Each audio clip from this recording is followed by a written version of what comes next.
नमस्कार दोस्तों, मैं सिद्धांत आपका स्वागत करता हूं आपके अपने चैनल लीगल ज्ञान में। दोस्तों, आज मैं आप सभी के लिए एक बेहद महत्वपूर्ण और उपयोगी विषय पर वीडियो लेकर आया हूं। इसलिए मेरी आपसे गुजारिश है कि इस वीडियो को शुरुआत से आखिर तक ज़रूर देखें। अगर आप इस वीडियो को पूरा देखेंगे तो आपको बहुत सी नई जानकारियां मिलेंगी और कई ऐसे कानूनी पहलुओं को समझने का अवसर मिलेगा जिनके बारे में अक्सर लोगों को सही जानकारी नहीं होती। दोस्तों, आज की यह वीडियो महिलाओं, पुरुषों, कॉलेज के छात्रों और हर वर्ग के लोगों के लिए बेहद खास और महत्वपूर्ण होने वाली है। खासकर उन लोगों के लिए जो अपने गांव से दूर रह रहे हैं, अपने परिवार से दूर हैं या किसी दूसरे शहर में नौकरी, पढ़ाई या व्यवसाय कर रहे हैं। इसके अलावा यह वीडियो उन लोगों के लिए भी उतनी ही महत्वपूर्ण है जो ज्यादा पढ़े लिखे नहीं हैं या जिन्हें कानूनी मामलों की बिल्कुल भी जानकारी नहीं है। यहाँ तक कि अगर आपको अपना नाम लिखना भी नहीं आता तब भी यह वीडियो आपके लिए बेहद उपयोगी साबित हो सकती है। आज मैं आपको उन विषयों के बारे में बताने वाला हूं जिनको लेकर लोगों के मन में अक्सर भ्रम बना रहता है और जानकारी के अभाव में कई लोग लगातार परेशानियों का सामना करते रहते हैं। यह वीडियो उन लोगों के लिए भी बहुत महत्वपूर्ण है जो अपनी नौकरी से रिटायर हो चुके हैं, चाहे अपने सरकारी नौकरी की हो, प्राइवेट नौकरी की हो या किसी मल्टीनेशनल कंपनी में काम किया हो, कोई व्यापार किया हो या किसी अन्य पेशे से जुड़े रहे हो। अगर आप अब अपने काम से अलग हो चुके हैं, रिटायरमेंट के बाद घर पर हैं या किसी दुर्घटना अथवा स्वास्थ्य संबंधी समस्या के कारण पहले की तरह काम करने में सक्षम नहीं है, तो मैं जो बातें आपको बताने जा रहा हूं वे आपके लिए बेहद महत्वपूर्ण साबित हो सकती हैं।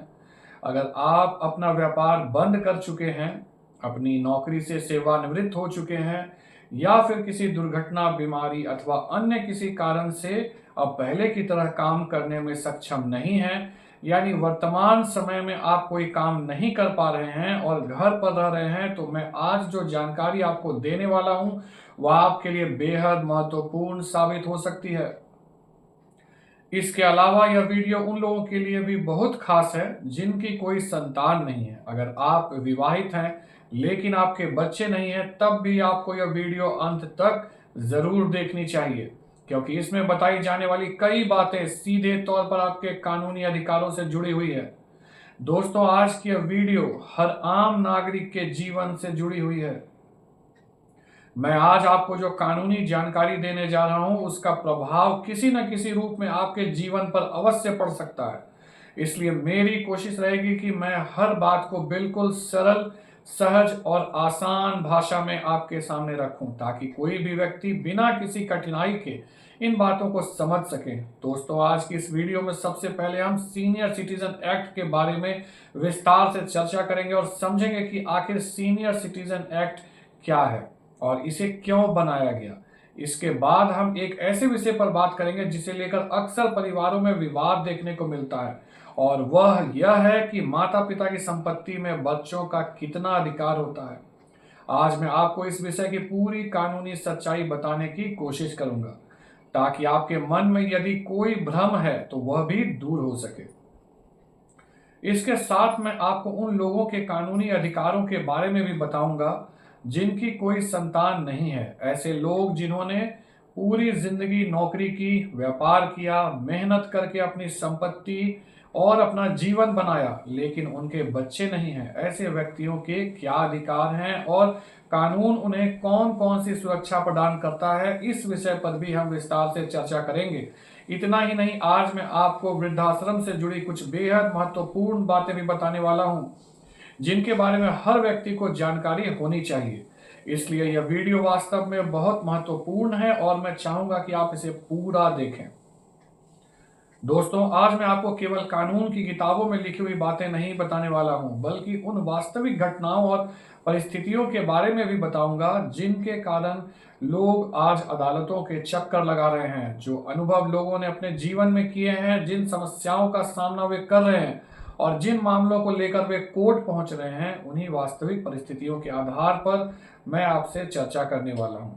इसलिए आप यह बिल्कुल मत सोचिए कि अगर आप पढ़े लिखे हैं तभी आप कानून को समझ पाएंगे, और अगर आप ज्यादा पढ़े लिखे नहीं हैं तो यह जानकारी आपके किसी काम की नहीं है। कई महिलाएं जो गृहिणी हैं, घर पर रहती हैं, वे अक्सर यह सोचती हैं कि कानून की बातें तो वकीलों और पढ़े लिखे लोगों के लिए होती है। हम तो घर के कामकाज में लगे रहते हैं, हमें इसकी क्या जरूरत है। या फिर कुछ लोग सोचते हैं कि हम तो ज्यादा पढ़े लिखे नहीं हैं, इसलिए इतनी कानूनी बातें हमारी समझ में नहीं आएंगी। अगर आपके मन में भी ऐसा कोई विचार है तो सबसे पहले इस भ्रम को अपने मन से निकाल दीजिए, क्योंकि यह सोचना बिल्कुल गलत है कि केवल पढ़ा लिखा व्यक्ति ही कानून को समझ सकता है और जो व्यक्ति कम पढ़ा लिखा है या बिल्कुल नहीं पढ़ा है वह कानून को नहीं समझ सकता। यह एक बहुत बड़ा भ्रम है। हाँ, इसमें कोई दो राय नहीं कि जो लोग पढ़े लिखे होते हैं वे कानून की किताबों को पढ़ सकते हैं, अलग अलग स्रोतों से जानकारी प्राप्त कर सकते हैं, पुस्तकें मंगा सकते हैं और किसी विषय की गहराई तक जाकर उसका अध्ययन कर सकते हैं। इससे उन्हें कानून की अधिक विस्तृत और गहरी जानकारी प्राप्त हो सकती है। लेकिन इसका यह बिल्कुल मतलब नहीं कि जो व्यक्ति ज्यादा पढ़ा लिखा नहीं है वह कानून को समझ ही नहीं सकता। अगर किसी विषय को सरल भाषा में समझाया जाए तो हर व्यक्ति उसे आसानी से समझ सकता है। यही कारण है कि आज की यह वीडियो आप सभी लोगों के लिए बेहद महत्वपूर्ण है। अब सबसे पहले एक बहुत जरूरी बात को समझते हैं। आपने कई बार देखा होगा कि जब देश का बजट पेश होता है तब भी सीनियर सिटीजन का जिक्र किया जाता है। समाचारों में भी अक्सर सुनने को मिलता है कि वरिष्ठ नागरिकों के लिए सरकार ने कोई नई सुविधा शुरू की है या कोई नया प्रावधान लागू किया है। इसी तरह जब प्रधानमंत्री आवास योजना की चर्चा होती है तब भी कई बार सीनियर सिटीजन का उल्लेख किया जाता है। टैक्स से जुड़े मामलों में भी वरिष्ठ नागरिकों के लिए अलग प्रावधानों की बात की जाती है। यानी लगभग हर महत्वपूर्ण सरकारी योजना या कानूनी व्यवस्था में सीनियर सिटीजन शब्द सुनने को मिलता है। लेकिन यहाँ सबसे बड़ा सवाल यह है कि आखिर सीनियर सिटीजन होता कौन है। आज भी हमारे गांवों और ग्रामीण क्षेत्रों में रहने वाले बहुत से लोग इस बात को ठीक तरह से नहीं जानते। इतना ही नहीं, कई बार पढ़े लिखे लोग भी इस विषय को लेकर भ्रमित रहते हैं। यह जरूरी नहीं कि हर व्यक्ति उच्च शिक्षा प्राप्त हो। कोई व्यक्ति 10वीं तक पढ़ा है, कोई 12वीं तक पढ़ा है, तो किसी की पढ़ाई 4वीं, 5वीं या 6ठी कक्षा के बाद किसी कारणवश छूट गई होगी। लेकिन इसका मतलब यह नहीं है कि आप इन कानूनी बातों को समझ नहीं सकते। इसलिए सबसे पहले यह बात अच्छी तरह जान लीजिए कि भारत में कोई भी महिला या पुरुष जिसकी आयु 60 वर्ष या उससे अधिक हो जाती है उसे सीनियर सिटीजन यानी वरिष्ठ नागरिक कहा जाता है। अब एक और भ्रम को भी दूर कर लेते हैं। कई लोग यह सोचते हैं कि सीनियर सिटीजन से जुड़ी सुविधाएं केवल बड़े शहरों या महानगरों में रहने वाले लोगों को मिलती होंगी। कुछ लोग मानते हैं कि गांव में रहने वालों को इसका लाभ नहीं मिलता होगा, लेकिन सच्चाई यह है कि ऐसा बिल्कुल नहीं है। चाहे आप किसी गांव में रहते हो, किसी छोटे शहर में रहते हो या किसी बड़े महानगर में रहते हो, यदि आपकी आयु 60 वर्ष या उससे अधिक है तो आप सीनियर सिटीजन हैं और कानून द्वारा दिए गए सभी अधिकारों और सुविधाओं के पात्र हैं। तो ऐसा बिल्कुल नहीं है। यदि आपकी आयु 60 वर्ष या उससे अधिक हो चुकी है, चाहे आप महिला हो या पुरुष, आप भारत के किसी भी हिस्से में रहते हो, गांव में, कस्बे में, शहर में या किसी बड़े महानगर में, आप कानून की नजर में एक सीनियर सिटीजन यानी वरिष्ठ नागरिक हैं और आपको कई महत्वपूर्ण कानूनी अधिकार प्राप्त हैं। वरिष्ठ नागरिकों की सुरक्षा और उनके अधिकारों की रक्षा के लिए हमारे देश में विशेष कानून बनाए गए हैं। जिस प्रकार बच्चों की सुरक्षा के लिए अलग कानून है, महिलाओं के अधिकारों की रक्षा के लिए अलग कानून है, उसी प्रकार वरिष्ठ नागरिकों के हितों की रक्षा के लिए भी विशेष प्रावधान किए गए हैं। इन्हीं महत्वपूर्ण कानूनों में से एक है सीनियर सिटीजन एक्ट 2007। इस कानून का मुख्य उद्देश्य वरिष्ठ नागरिकों की सुरक्षा सुनिश्चित करना, उन्हें उनके अधिकारों की रक्षा करना और यह सुनिश्चित करना है कि यह किसी भी बुजुर्ग महिला या पुरुष के साथ अन्याय, उत्पीड़न या दुर्व्यवहार न हो। इस कानून को इसलिए बनाया गया है ताकि कोई भी वरिष्ठ नागरिक अपने ही परिवार या समाज में उपेक्षा और प्रताड़ना का शिकार न बने। यदि किसी बुजुर्ग के साथ गलत व्यवहार किया जाता है या उसके अधिकारों का हनन किया जाता है तो कानून उसकी रक्षा के लिए मौजूद है। लेकिन यहाँ एक बात समझना बहुत जरूरी है कि केवल कानून बन जाने से सब कुछ अपने आप नहीं हो जाता। अगर किसी व्यक्ति को अपने अधिकारों की जानकारी ही नहीं है तो वह उन अधिकारों का लाभ कैसे उठा पाएगा। चाहे आप गांव में रहते हो या शहर में, चाहे आप पढ़े लिखे हो या कम पढ़े लिखे, यदि आपको अपने अधिकारों की जानकारी नहीं है तो कानून आपके लिए मौजूद होने के बावजूद आप उसका लाभ आपको नहीं मिल पाएगा। ऐसी स्थिति में कानून केवल कागजों और किताबों तक सीमित होकर रह जाता है। कई लोग अक्सर कहते हैं कि कानून होने के बावजूद कोई फायदा नहीं होता, सुविधाएं नहीं मिलती या किसी को न्याय नहीं मिलता। लेकिन दोस्तों, वास्तविकता यह है कि अगर कोई व्यक्ति अपने अधिकारों के लिए आगे ही नहीं आएगा, अपनी बात नहीं रखेगा और अपने हक के लिए आवाज नहीं उठाएगा तो समस्या बनी ही रहेगी। अगर आपके साथ अन्याय हो रहा है, आपको परेशान किया जा रहा है या आपको प्रताड़ित किया जा रहा है और आप उसके खिलाफ कोई कदम नहीं उठा रहे हैं, तो ऐसे लोग आपको बार बार परेशान करते रहेंगे। यह केवल आज की बात नहीं है, ऐसा पहले भी होता था, आज भी हो रहा है और भविष्य में भी होता रहेगा। इसलिए अपने अधिकारों की जानकारी होना और जरूरत पड़ने पर उनके लिए आवाज उठाना बेहद जरूरी है। अगर आप अपने हक के लिए खड़े नहीं होंगे तो दूसरे लोग आपके अधिकारों का उल्लंघन करते रहेंगे। इसलिए जागरूकता बनना और कानून को समझना बहुत आवश्यक है। तो यह हुई सीनियर सिटीजन और उनके कानूनी अधिकारों से जुड़ी शुरुआती और महत्वपूर्ण जानकारी। अब बात करते हैं सीनियर सिटीजन यानी वरिष्ठ नागरिकों को आखिर कौन कौन से अधिकार और सुविधाएं प्राप्त हैं। यह जानकारी हर बुजुर्ग व्यक्ति को जरूर होनी चाहिए, क्योंकि अधिकारों की जानकारी ही आपको उनका लाभ दिला सकती है। सबसे पहले पेंशन की बात करते हैं। यदि आपने सरकारी नौकरी की है तो आपको सेवा की निवृत्ति के बाद पेंशन मिलने की व्यवस्था हो सकती है। लेकिन ऐसे लाखों लोग हैं जिन्होंने कभी सरकारी नौकरी नहीं की। किसी ने छोटा मोटा व्यापार किया, किसी ने मजदूरी की, किसी ने खेती की, किसी ने दुकान चलाई और किसी ने जीवन भर निजी क्षेत्र में काम किया। ऐसे वरिष्ठ नागरिकों के लिए भी सरकार की ओर से विभिन्न पेंशन योजनाएं संचालित की जाती हैं।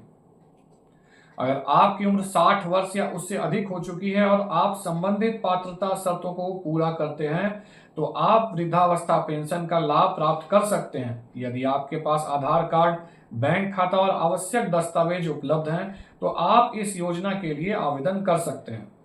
हालांकि अलग अलग राज्यों में पेंशन की राशि अलग अलग हो सकती है, कहीं राशि कम है तो कहीं अधिक, लेकिन वृद्धावस्था पेंशन की सुविधा वरिष्ठ नागरिकों के लिए एक महत्वपूर्ण सामाजिक सुरक्षा व्यवस्था है।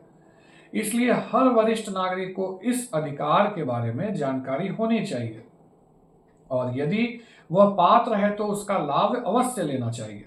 अब पेंशन के बाद बात करते हैं एक और बेहद महत्वपूर्ण अधिकार की, और वह है भरण पोषण यानी मेंटेनेंस का अधिकार। जब भी मेंटेनेंस या भरण पोषण शब्द की चर्चा होती है तो बहुत से लोगों के मन में सबसे पहले यही बात आती है कि शायद यह केवल पति पत्नी के बीच का मामला है।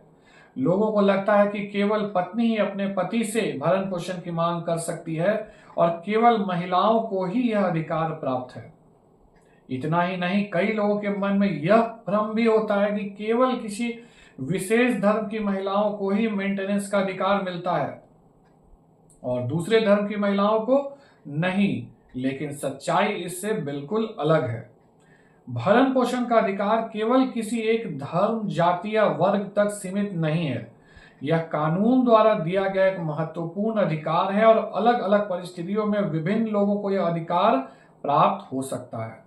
इसी तरह वरिष्ठ नागरिकों को भी कानून के तहत भरण पोषण प्राप्त करने का अधिकार दिया गया है। इसलिए मेंटेनेंस को लेकर जो भ्रम समाज में फैले हुए हैं उन्हें समझना और दूर करना बहुत जरूरी है। सिर्फ हिंदू महिलाओं को ही यह अधिकार है, जबकि ऐसा बिल्कुल भी नहीं है। मेंटेनेंस प्राप्त करना हर महिला का अधिकार है। यदि आप विवाहित महिला हैं तो यह आपका भी अधिकार है, चाहे आप किसी भी धर्म या जाति से संबंध रखती हो। और जितने भी वृद्ध व्यक्ति हैं उन्हें भी मेंटेनेंस प्राप्त करने का पूरा अधिकार है। इस अधिकार से आपको कोई भी वंचित नहीं कर सकता। इसलिए इस बात को आप सभी लोग अच्छी तरह समझ लें और जान लें। अब बात करते हैं उन व्यक्तियों की जिनके बच्चे हैं। ऐसे लोग अपने बच्चों से मेंटेनेंस यानी भरण पोषण की मांग कर सकते हैं, चाहे आप सीनियर सिटीजन हो या किसी दुर्घटना के कारण अब काम करने में सक्षम न रहे हो। यदि आपकी आय का कोई साधन नहीं बचा है तो आप अपने बच्चों के साथ भरण पोषण की मांग कर सकते हैं, खासकर तब जब वे आपकी देखभाल नहीं कर रहे हो। अब एक सवाल और भी आता है कि कई ऐसे महिला और पुरुष हैं जिनकी अपनी कोई संतान नहीं है, तो वे किससे मेंटेनेंस प्राप्त करेंगे। दोस्तों, यहां आप सभी इस बात को जान लीजिए कि जिन महिला और पुरुषों की अपनी संतान नहीं है और जो सीनियर सिटीजन हैं या किसी दुर्घटना के कारण दिव्यांग हो गए हैं तथा काम करने में सक्षम नहीं है, यदि उन्हें यह पता है कि उनकी मृत्यु के बाद उनकी संपत्ति का उत्तराधिकारी कौन होगा, तो वे उसी व्यक्ति से मेंटेनेंस की मांग कर सकते हैं। यानी जो व्यक्ति भविष्य में उनकी संपत्ति प्राप्त करेगा वही उनके भरण पोषण की जिम्मेदारी भी निभाने के लिए बाध्य होगा। ऐसे सीनियर सिटीजन जिनकी उम्र 60 वर्ष से अधिक हो चुकी है, वे अपनी मृत्यु के बाद संपत्ति के हकदार बनने वाले व्यक्ति से भी भरण पोषण की मांग कर सकते हैं। ऐसा नहीं है क्योंकि उनके अपने बच्चे नहीं हैं इसलिए वे मेंटेनेंस प्राप्त नहीं कर पाएंगे और उनकी संपत्ति केवल रिश्तेदारों को मिल जाएगी। जो भी व्यक्ति उस संपत्ति को प्राप्त करेगा, जो भी कानूनी वारिस होगा, वह उन व्यक्तियों का भरण पोषण करने के लिए बाध्य होगा। उसे उनकी देखभाल करनी ही पड़ेगी। इसके बाद एक और समस्या सामने आती है। कई महिला और पुरुष कोर्ट में आते हैं और बताते हैं कि उनके बेटे की मृत्यु हो गई। किसी की मृत्यु दुर्घटना में हुई तो किसी की कोविड महामारी के दौरान हो गई। ऐसी परिस्थितियों में वे बताते हैं कि जब तक उनका बेटा जीवित था तब तक उन्हें किसी प्रकार की परेशानी नहीं हुई, लेकिन बेटे की मृत्यु के बाद उनकी स्थिति बदल गई। कई लोग बताते हैं कि कोविड महामारी, सड़क दुर्घटना या अन्य कारणों में उनके बेटे का निधन हो गया। अब सवाल यह उठता है कि बेटे की मृत्यु के बाद उनका भरण पोषण कौन करेगा। कई बार ऐसी स्थिति भी सामने आती है कि बेटा और बहू दोनों की मृत्यु हो जाती है। ऐसे में वृद्ध माता पिता घर पर अकेले रह जाते हैं, तब उनका भरण पोषण कौन करेगा। तो आप यह बात याद रखिए कि ऐसी स्थिति में आप अपने पोते और पोतियों से भी भरण पोषण प्राप्त कर सकते हैं। अगर आपके पोते या पोतियों की उम्र 18 वर्ष या उससे अधिक हो चुकी है और वे किसी अच्छी नौकरी में हैं, किसी मल्टीनेशनल कंपनी में कार्य कर रहे हैं, सरकारी अधिकारी हैं या किसी भी प्रकार से आर्थिक रूप से सक्षम हैं, तो आप उनसे भरण पोषण की मांग कर सकते हैं।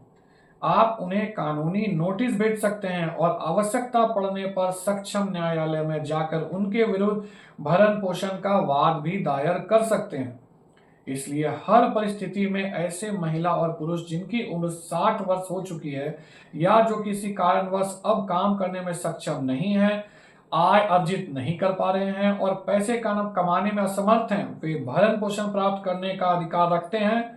तो यह बात हुई मेंटेनेंस यानी भरण पोषण के अधिकार की। अब मैंने आपको वीडियो की शुरुआत में बताया था कि माता पिता की संपत्ति में बच्चों का कितना अधिकार होता है। अब इस बात को भी विस्तार से समझिए। दोस्तों, यह एक ऐसा महत्वपूर्ण पॉइंट है जिसे सभी युवाओं को भी समझना चाहिए। यदि आप इस वीडियो को देख रहे हैं तो इस जानकारी को ध्यान से सुनिए। कई बार ऐसा होता है कि जब किसी व्यक्ति की नौकरी चली जाती है, वह रिटायर हो जाता है या अपने व्यापार को आगे चलाने में सक्षम नहीं रह जाता, तो परिवार में ऐसी परिस्थितियां बनने लगती है जहां बच्चों के बीच संपत्ति को लेकर विवाद शुरू हो जाता है। विवाद इस बात को लेकर होता है कि हमें यह प्रॉपर्टी चाहिए, हमारे नाम पर यह संपत्ति कर दीजिए। इसी कारण परिवार में झगड़े बढ़ने लगते हैं और ऐसे कई मामले आखिरकार कोर्ट तक पहुंच जाते हैं। कई बार युवा वर्ग को भी कोर्ट आता है और कहता है कि हमारे माता पिता अपनी संपत्ति हमारे नाम नहीं कर रहे हैं। कुछ लोग यह भी कहते हैं कि उनके माता पिता किसी एक बेटे को अधिक संपत्ति देना चाहते हैं। यदि व्यापार है तो किसी एक बच्चे को अच्छा व्यापार दे दिया गया और दूसरे को कुछ नहीं मिला। इसी तरह की तमाम शिकायतें लेकर लोग कोर्ट पहुंचते हैं। कई युवा यह सवाल भी पूछते हैं कि कोई ऐसा कानूनी तरीका बताइए जिससे हम अपने माता पिता को संपत्ति के वितरण में होने वाले भेदभाव से रोक सकें। वे कहते हैं कि माता पिता बच्चों के बीच भेदभाव कर रहे हैं, किसी को अधिक दे रहे हैं और किसी को कम, जबकि उनके अनुसार ऐसा नहीं होना चाहिए। इसलिए वे जानना चाहते हैं कि आखिर ऐसे भेदभाव को कानूनी रूप से कैसे रोका जाए। कई लोग यह भी कहते हैं कि माता पिता एक बच्चे को अधिक पैसा देते हैं जबकि हमें कुछ नहीं देते, किसी एक बच्चे की अधिक देखभाल करते हैं और हमारी तरफ ध्यान नहीं देते। इस तरह की तमाम बातें लोग कोर्ट में आकर बताते हैं। कई सारे युवा इसी प्रकार की शिकायतों को लेकर कोर्ट पहुंच रहे हैं। कई महिलाएं भी आती हैं और कहती हैं कि उनके माता पिता सिर्फ भाइयों को संपत्ति देना चाहते हैं जबकि बहनों को कुछ भी नहीं देना चाहते। तो आप सभी इस बात को अच्छी तरह समझ लीजिए कि यदि आपके माता पिता ने अपने जीवन काल में कोई भी प्रॉपर्टी खरीदी है, कोई भी संपत्ति अर्जित की है, कोई व्यापार खड़ा किया है या किसी भी प्रकार की संपत्ति अपने मेहनत और कमाई से बनाई है, तो उस संपत्ति के वास्तविक और पूर्ण मालिक वही हैं। चाहे उन्होंने महंगे जेवरात खरीदे हो, कहीं फ्लैट खरीदा हो, दुकान खरीदी हो, खेत खरीदे हो या किसी प्रकार का निवेश किया हो, यदि वह संपत्ति उन्होंने अपनी कमाई से अर्जित की है तो उसका पूर्ण अधिकार उनको है। आप जो बच्चे हैं, आप जो युवा हैं, उस संपत्ति में आपका कोई कानूनी अधिकार नहीं है, आपका उसमें कोई राइट नहीं है। जब तक आपके माता पिता जीवित हैं तब तक उस संपत्ति पर केवल उनका अधिकार है। अगर आपके पिता ने कोई प्रॉपर्टी खरीदी है या कोई संपत्ति आपकी माता के नाम पर है और परिवार में 2, 3 या 4 भाई बहन हैं, तो कई बार विवाद शुरू हो जाता है कि हमें हमारा हिस्सा चाहिए, सभी बच्चों को बराबर बराबर संपत्ति मिलनी चाहिए। लेकिन यहाँ आपको यह समझना होगा कि ऐसा कोई नियम नहीं है कि माता पिता अपनी स्व अर्जित संपत्ति सभी बच्चों में बराबर बराबर बांटने के लिए बाध्य हों, क्योंकि वह संपत्ति आपके माता पिता की स्व अर्जित संपत्ति है। उन्होंने अपने जीवन काल में अपने स्वयं के पैसे से उसे खरीदा है, बनाया है और विकसित किया है, इसलिए वे जिसे चाहें उसे वह संपत्ति दे सकते हैं। किसी एक बच्चे को कम दे सकते हैं, किसी दूसरे बच्चे को अधिक दे सकते हैं और यदि चाहें तो किसी बच्चे को कुछ भी न दें। इतना ही नहीं, वे चाहें तो अपनी पूरी संपत्ति किसी संस्था को दान कर सकते हैं, किसी सोसाइटी को दे सकते हैं और किसी स्कूल को दे सकते हैं, मंदिर, मस्जिद या किसी अन्य धार्मिक अथवा सामाजिक संस्था को दे सकते हैं। यह उनका कानूनी अधिकार है और आप उन्हें ऐसा करने से नहीं रोक सकते। मैं यह बातें आपको इसलिए बता रहा हूं क्योंकि ऐसे बहुत सारे मामले लगातार कोर्ट में आते हैं जहां युवा वर्ग अपने माता पिता की संपत्ति को लेकर विवाद करता है और कानूनी सलाह लेने पहुंचता है। इसलिए जितने भी माता पिता इस वीडियो को देख रहे हैं, यदि आपके नाम पर कोई भी प्रॉपर्टी है, कोई भी संपत्ति है, तो इस बात को अच्छी तरह जान लीजिए कि यदि आपके बच्चे आप पर दबाव डालते हैं, आप पर प्रेशर बनाते हैं और कहते हैं कि यह संपत्ति हमारे नाम कर दीजिए या अभी हमारे नाम ट्रांसफर कर दीजिए, हमारे नाम पर यह संपत्ति कर दीजिए, तो इसके लिए आपको किसी भी प्रकार के दबाव में आने की आवश्यकता नहीं है। और आप यह भी मत सोचिए कि आपके बाद वही लोग इस संपत्ति के मालिक बन जाएंगे, इसलिए अभी से उनके नाम कर देना चाहिए। याद रखिए, जब तक आप जीवित हैं तब तक उस संपत्ति के वास्तविक मालिक आप ही हैं। चाहे आपके बच्चों की उम्र कितनी भी कम हो या कितनी भी अधिक, इससे कोई फर्क नहीं पड़ता। इसलिए जितने भी युवा इस वीडियो को देख रहे हैं, आप भी यह बात अच्छी तरह जान लीजिए कि आपके माता पिता की स्व अर्जित संपत्ति में आपका कोई कानूनी अधिकार नहीं है, आपका उसमें कोई राइट नहीं है। यदि आपके माता पिता यह तय करते हैं कि वे किसी एक बच्चे को कुछ भी नहीं देंगे, तो आप उनसे जबरन कुछ भी प्राप्त नहीं कर सकते हैं। और यदि वे यह चाहते हैं कि उनकी संपत्ति किसी रिश्तेदार को मिले या किसी ऐसे व्यक्ति को जो उनकी सेवा कर रहा है, तो यह उनका अधिकार है। आज आपको ऐसे बहुत सारे सीनियर सिटीजन देखने को मिल जाएंगे, खासकर बड़े शहरों में, जो अकेले जीवन जीने को मजबूर हैं। उनके बच्चे बड़ी बड़ी नौकरियां कर रहे हैं, दूसरे शहरों या देशों में रह रहे हैं, लेकिन उनके माता पिता को देखने वाला कोई नहीं है। उन्हें समय पर खाना देने वाला कोई नहीं है, पानी पूछने वाला कोई नहीं है। उन्होंने जीवन भर मेहनत करके बड़ी बड़ी इमारतें बनाई, अच्छी संपत्ति बनाई, लेकिन आज उन्हीं घरों में केवल एक वृद्ध महिला और एक वृद्ध पुरुष किसी तरह अपना जीवन गुजार रहे हैं। ऐसा इसलिए क्योंकि उनके बच्चों के पास समय नहीं है, उन्हें इतनी फुर्सत नहीं है कि वे अपने माता पिता की देखभाल कर सकें। कुछ लोग तो ऐसे भी हैं जो यह सोचते हैं कि उनके माता पिता पढ़े लिखे नहीं हैं, वे बड़े शहरों में रहते हैं, बड़े लोगों के बीच उठते बैठते हैं, जबकि उनके माता पिता गांव से जुड़े हुए हैं। उन्हें आधुनिक माहौल की जानकारी नहीं है या वे उनकी भाषा और जीवन शैली में सहज नहीं है। ऐसे लोगों को अपने माता पिता को साथ रखने में शर्म महसूस होने लगती है और धीरे धीरे वे उनसे दूरी बना लेते हैं। इसी प्रकार की घटनाएं आज लगातार सामने आ रही हैं। इसलिए जितने भी सीनियर सिटीजन इस वीडियो को देख रहे हैं, वे इस बात को अच्छी तरह समझ लें कि यदि आपके बच्चे आप पर दबाव बनाते हैं, आपसे जबरन संपत्ति अपने नाम करवाने की कोशिश करते हैं, तो आप उनके खिलाफ अपने नजदीकी पुलिस स्टेशन में आवेदन दे सकते हैं और कानूनी कार्यवाही की मांग कर सकते हैं। आप सभी लोगों को इन बातों की जानकारी होनी चाहिए और जितने भी युवा इस वीडियो को देख रहे हैं, वे भी यह जान लें कि यदि आपके माता पिता अपनी संपत्ति किसी को बेच देते हैं, किसी को दान कर देते हैं या किसी के नाम कर देते हैं, तो आप उन्हें ऐसा करने से नहीं रोक सकते। इसके लिए आप किसी भी कोर्ट में जाकर कोई प्रभावी दावा नहीं कर सकते। किसी भी प्रकार की अपील या मुकदमा आपके लिए सफल नहीं होगा, क्योंकि वह संपत्ति आपके माता पिता की स्व अर्जित संपत्ति है और उस पर फैसला लेने का अधिकार केवल उन्हीं का है। इस बात को आप सभी लोग अच्छी तरह समझ लीजिए। अब बात करते हैं एक ऐसी परिस्थिति की जो कई परिवारों में देखने को मिलती है। कई बार घर के सीनियर सिटीजन पर लगातार दबाव बनाया जाता है कि वे अपनी संपत्ति बच्चों के नाम ट्रांसफर कर दें। कई बार परिस्थितियां ऐसी बन जाती है कि मजबूरी में उन्हें अपनी संपत्ति अपने बच्चों के नाम करनी पड़ती है। वह अपनी इच्छा से नहीं बल्कि दबाव और मजबूरी में ऐसा करते हैं, लेकिन कानूनी दस्तावेजों में इसे गिफ्ट यानी उपहार के रूप में दिखाया जाता है। जब आप अपने बच्चों के नाम संपत्ति ट्रांसफर करते हैं तो सामान्यतः गिफ्ट डीड बनाई जाती है, जबकि वास्तविकता यह हो सकती है कि आप मजबूरी में ऐसा कर रहे हो। बच्चे आपकी देखभाल नहीं कर रहे हो, आपकी केयर नहीं कर रहे हो, फिर भी दस्तावेजों में यह लिखा जाता है कि आप अपनी संपत्ति उन्हें उपहार स्वरूप दे रहे हैं। यानी कागजों पर यह गिफ्ट डीड होती है और उसमें यह दर्शाया जाता है कि आप अपनी संपत्ति अपने बच्चों को स्वेच्छा से उपहार के रूप में दे रहे हैं। तो वैसे बच्चों को जो आपको देखने तक नहीं आ रहे हैं, लेकिन सिर्फ आपकी प्रॉपर्टी लेने के लिए आप पर दबाव बना रहे हैं, उनके मामले में आपको सावधान रहने की आवश्यकता है।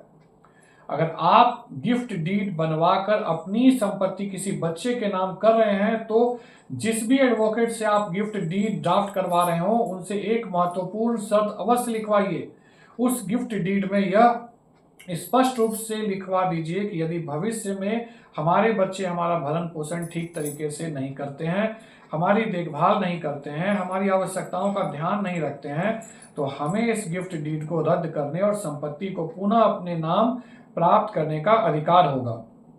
बिल्कुल आपने सही सुना। आप सभी सीनियर सिटीजन इस बात को अच्छी तरह समझ लीजिए कि यदि आपके बच्चे गिफ्ट डीड के माध्यम से आपकी संपत्ति अपने नाम करवा लेते हैं, लेकिन बाद में आपकी देखभाल नहीं करते हैं, तो कानून आपको यह अधिकार देता है कि आप दोबारा उस संपत्ति के मालिक बन सकें।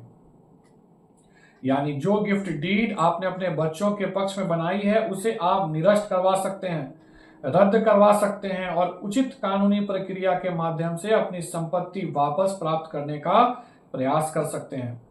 यह आपका अधिकार है, इसलिए अपने अधिकारों को समझिए और उनके प्रति जागरूक बनिए, क्योंकि यदि आप अपने अधिकारों को नहीं जानेंगे, नहीं समझेंगे, तो कई बार ऐसी परिस्थितियां उत्पन्न हो जाती हैं कि व्यक्ति वृद्धाश्रम जाने के लिए मजबूर हो जाता है। जब आपकी संपत्ति आपके हाथ से निकल जाती है और बाद में आपको सम्मान नहीं मिलता, तो स्थिति और भी कठिन हो सकती है। ऐसे कई उदाहरण सामने आते हैं जहां बुजुर्ग लोग अपनी संपत्ति से वंचित होकर असहाय जीवन जीने को मजबूर हो जाते हैं। इसलिए आप सभी, चाहे युवा हो या सीनियर सिटीजन, महिला हो या पुरुष, पढ़े लिखे हो या कम पढ़े लिखे, इस बात को गंभीरता से समझिए। यदि आप प्रताड़ना से बचना चाहते हैं, अपने अधिकारों की रक्षा करना चाहते हैं और सम्मान पूर्वक जीवन जीना चाहते हैं, तो आपको कानून की बुनियादी जानकारी अवश्य होनी चाहिए, क्योंकि जिस अधिकार की जानकारी ही नहीं होगी उसका लाभ भी आप नहीं उठा पाएंगे। अब एक और सवाल लोगों के मन में आता है। लोग कहते हैं कि आपने तो इतनी सारी बातें बता दी, लेकिन हमारा मुकदमा कौन लड़ेगा, हमें सही कानूनी सलाह कौन देगा? क्या सिर्फ एक वीडियो देखकर हम कोर्ट में जाकर मुकदमा दायर कर दें? हमें कौन मार्गदर्शन करेगा? हम जो आज तक कभी कोर्ट नहीं गए, हमें कानूनी प्रक्रिया के बारे में कुछ भी जानकारी नहीं है, हम क्या करेंगे, कहाँ जाएंगे, किससे बात करेंगे? तो दोस्तों, इसी सवाल का जवाब भी मैं आपको देने वाला हूं। उसका भी एक तरीका है और उसी के बारे में अब मैं आपको विस्तार से बताने जा रहा हूं। उसका भी तरीका मैं आपको बता रहा हूं। दोस्तों, सुविधाएं हर जगह उपलब्ध हैं, व्यवस्था भी बनी हुई है, लेकिन समस्या यह है कि बहुत से लोग उन सुविधाओं तक पहुंच ही नहीं पाते। उन्हें यह नहीं पता होता कि कहां जाना है और कैसे जाना है। अगर आपको किसी भी मामले में कानूनी जानकारी चाहिए, आपकी बहू आपके साथ मारपीट कर रही है, आपके पोते पोतियां आपके साथ दुर्व्यवहार कर रहे हैं, आपको समय पर दवाइयां नहीं दी जाती, आपका इलाज नहीं करवाया जाता, आपको भला बुरा कहा जाता है, बार बार धमकियां दी जाती है कि यहां से चले जाओ, वृद्धाश्रम भेज देंगे, रात में घर से बाहर निकाल देंगे या कमरे में बंद कर देंगे, यानी किसी भी प्रकार से आपको प्रताड़ित किया जा रहा है, तो आपको चुपचाप बैठने की आवश्यकता नहीं है। अब भारत के जिस भी जिले में रहते हो, जिस भी डिस्ट्रिक्ट में रहते हो, वहां के सिविल कोर्ट या जिला न्यायालय में पहुंच जाइए। वहां किसी भी पुलिसकर्मी, अधिवक्ता, कोर्ट कर्मचारी या किसी जिम्मेदार व्यक्ति से पूछिए कि जिला विधिक सेवा प्राधिकरण का कार्यालय कहाँ है, या फिर आप सीधे यह भी कर सकते हैं कि हमें वह कार्यालय बताइए जहां मुफ्त में कानूनी सहायता और एडवोकेट की सुविधा मिलती है। आपको क्या करना है? सिर्फ अपना आयु प्रमाण पत्र यानी एज प्रूफ लेकर जाना है, जिससे यह साबित हो सके कि आपकी उम्र 60 वर्ष या उससे अधिक है। इसके अलावा किसी विशेष दस्तावेज की आवश्यकता नहीं है। चाहे आप पढ़े लिखे हो या बिल्कुल भी पढ़े लिखे न हो, इससे कोई फर्क नहीं पड़ता। आपको सीधे जिला विधिक सेवा प्राधिकरण के कार्यालय में पहुंच जाना है। यह कार्यालय लगभग हर जिला न्यायालय और सिविल कोर्ट परिसर में मौजूद होता है। वहां आपको पैनल एडवोकेट्स की सूची मिलेगी। ये वही अधिवक्ता होते हैं जिनसे यदि आप सीधे जाकर संपर्क करेंगे तो आपको उनकी फीस देनी पड़ सकती है, लेकिन यदि आप जिला विधिक सेवा प्राधिकरण के माध्यम से वहां पहुंचते हैं तो आपको कानूनी सहायता और अधिवक्ता की सुविधा निःशुल्क उपलब्ध कराई जा सकती है और इसके लिए आपको किसी प्रकार की फीस नहीं देनी पड़ती। आपको वहां कानूनी जानकारी भी मिलेगी, आपका मुकदमा भी दायर किया जाएगा और आवश्यकता होने पर आपको मुफ्त में अधिवक्ता भी उपलब्ध कराए जाएंगे जो आपके मामले की पैरवी करेंगे, यानी कानूनी सहायता से जुड़ी आवश्यक सुविधाएं आपको वहां मिल सकती हैं।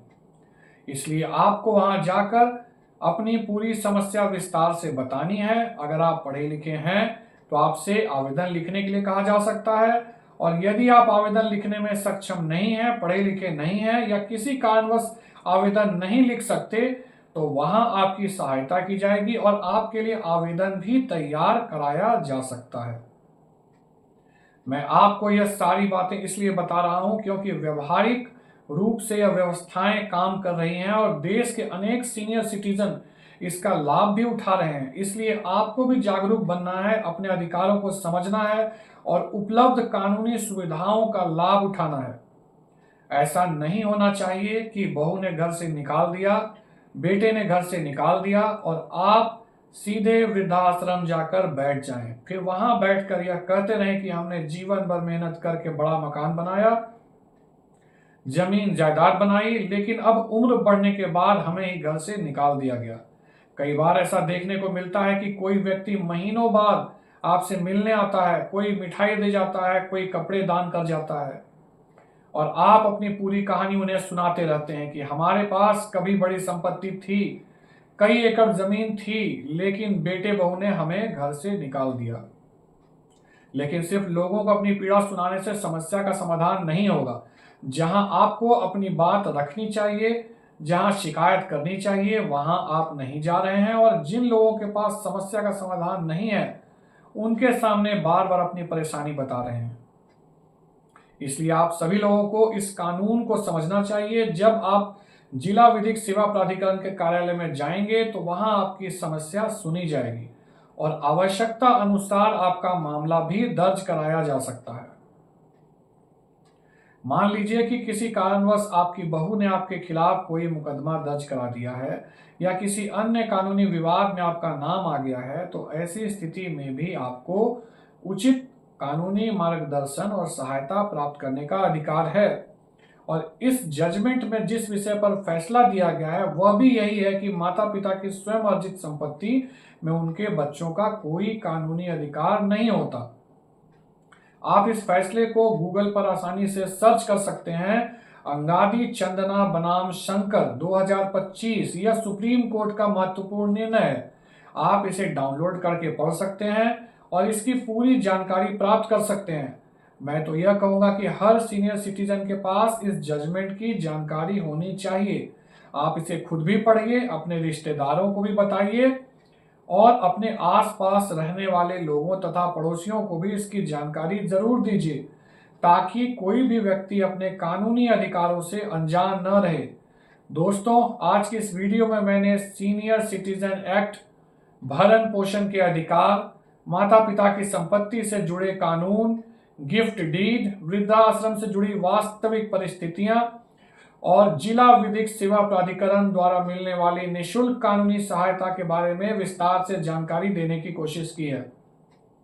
उम्मीद करता हूं कि यह जानकारी आपके लिए उपयोगी साबित होगी और आप अपने अधिकारों को बेहतर तरीके से समझ पाएंगे। अगर यह वीडियो आपको अच्छी लगी हो, इसमें दी गई जानकारी आपके काम की लगी हो और आपको कुछ नया सीखने को मिला हो, तो वीडियो को लाइक, कमेंट और शेयर जरूर कीजिए ताकि यह महत्वपूर्ण जानकारी ज्यादा से ज्यादा लोगों तक पहुंच सके। धन्यवाद। मिलता हूं मैं अगले वीडियो में एक छोटी मगर बड़े काम की बात को लेकर। वीडियो देखने के लिए धन्यवाद और नमस्ते।